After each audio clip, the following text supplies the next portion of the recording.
Yo, what's going on YouTube? Jan Moses here, back with another My Team video. Now, the final batch of Rush players came out about 5 hours ago with their agendas. I wanted to take a few moments to go over these agendas and tell you why I think you should wait to get these agendas done until closer to the end of the week.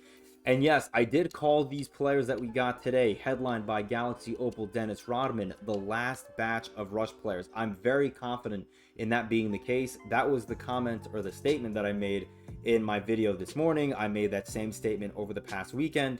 If you look at what my team has done this year in the final week of each season, all we've been getting content-wise are super packs on Mondays, and then we get nothing else the rest of the week. They basically just give us the packs and then ask us to read the general 2K playbook update on Wednesday and then the My Team playbook update on Thursday before the new season starts on Friday. And it looks like we're getting that exact same level of content next week, because if you look at the timer here on the bottom right, we have less than 10 days to get these new agendas done for the Galaxy Opal Rodman. That timer will take you to the start of season 6, and I would be very, very surprised if we get another Rush player next Tuesday. That's going to only last, what, 3 days for their respective agendas. I would be totally shocked. And so all this tells me is that Rush is coming to an end when season 5 comes to an end, which is what I expected, and it's still sad, though. Like, it's still, for me, frustrating because I mean, we're getting now our 4th small forward Galaxy Opal in a row. We're not going to be getting a center from this promo, which is really frustrating. You know, the point guard argument that I've seen a few people make, saying that we didn't really get a true point guard. I get that. Like, yeah, sure, we got 4 forwards, basically. But at least Austin Reeves, the first Rush player that we got, that was a Galaxy Opal, he can play the point guard. And if you hit level 40, you have James Harden. And if you really want a new point guard, not that I'm advocating for this in any way, but they do have the Lonzo Ball Galaxy Opal in the player market for, I believe, 75k VC or 20 US dollars. So if that's the route you want to go, then go for it. I'm not here to pocket watch. I'm not here to tell you what you should do with your money. I'm not going to do that, because for me, $20 on a Galaxy Opal Lonzo Ball is a waste of money when I already have James Harden, and I really like James Harden. And honestly, if I did not like James Harden, then I'd probably go back to Austin Reeves, because Austin Reeves was putting in a lot of work for me at the point guard position. So with that said, that was a long tangent. I just wanted to quickly point out the timer. Let's take a look at these agendas. You can see here we have winning 5 games using 10 Pistons players in non-challenge game modes. So that basically means domination, or if you're feeling really ballsy, you can try salary cap and unlimited. There are a few top end, or I use the phrase top end very loosely here. There are a few higher tier Pistons players you could bring if you want to try unlimited, like Pink Diamond Jerry Stackhouse, Pink Diamond Ben Wallace, even though he's undersized and he can't shoot threes. The Diamond Bojan Bogdanovic, I kind of like that card a little bit. I like his jump shot. But besides that, the rest of the Pistons that I have, at least, are pretty trash. Maybe if you have Cade Cunningham's Opal, if you've been lucky enough to pack him, you could bring him.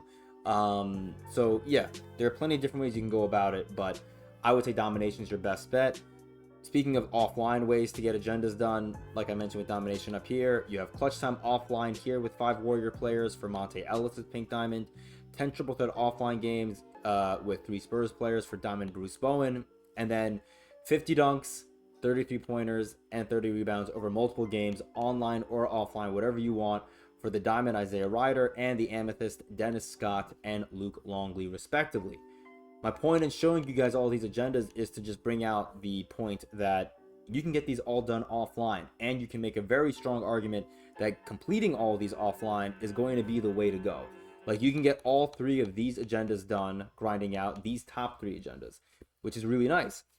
But I still think you should wait until the end of the week to start this agenda grind. And the reason for that is basically right here. So I have not read the updated My Team playbook from Thursday, but I've seen this screenshot floating around on Twitter and on the My Team subreddit.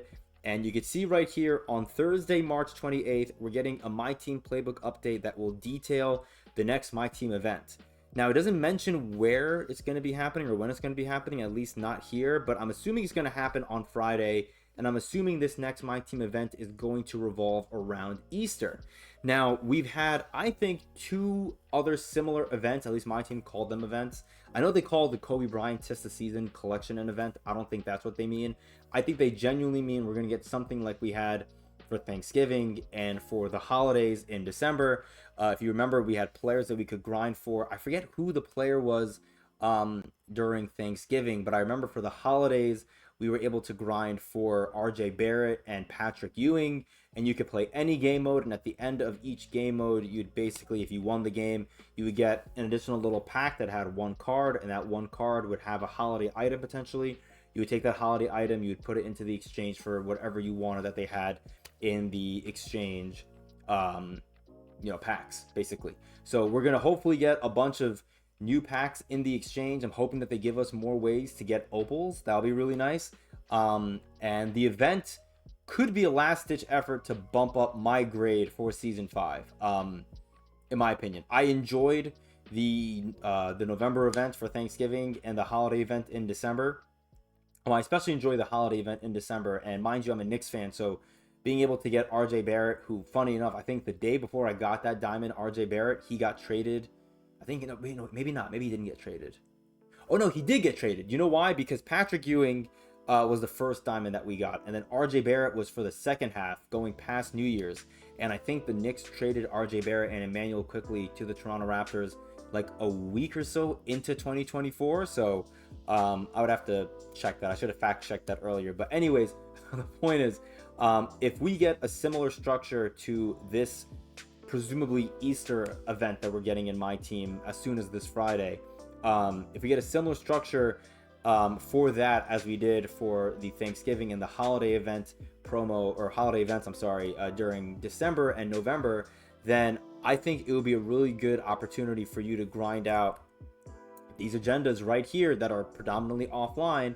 You can get these done while you're grinding out these event packs, because for me, especially, like, on level 40, I don't really need MT. There's nothing else for me to grind. I don't really care about, grinding to get to the Ascension board at this point to go and get Jokic. Like, I don't really care about any of that now, like, I'm busy. My free time this week is already limited as it is. I'm not going to try to make time for my team when there really isn't anything for me to chase right now. So I'm going to save it until the end of the week, where we hopefully get this Easter event, and hopefully we can grind for it. And if we do get something then maybe I'll put out a video and I'll cover what I think will be the best use of your Easter tokens, what exchange packs you should chase. Should you get the player? Should you go for the packs?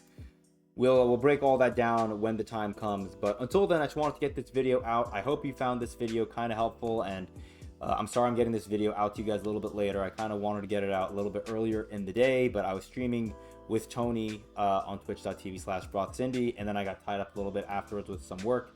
Had some free time now, wanted to get this video out. Hopefully it helps. I just do think if you're someone like me who's limited on free time, then why not double dip the chip? Grind out these agendas while also getting those Easter event packs, hopefully as soon as Friday. But there you go, that's the video. Hope you guys enjoyed. Enjoy the rest of your day. Until next time, I'll see you later.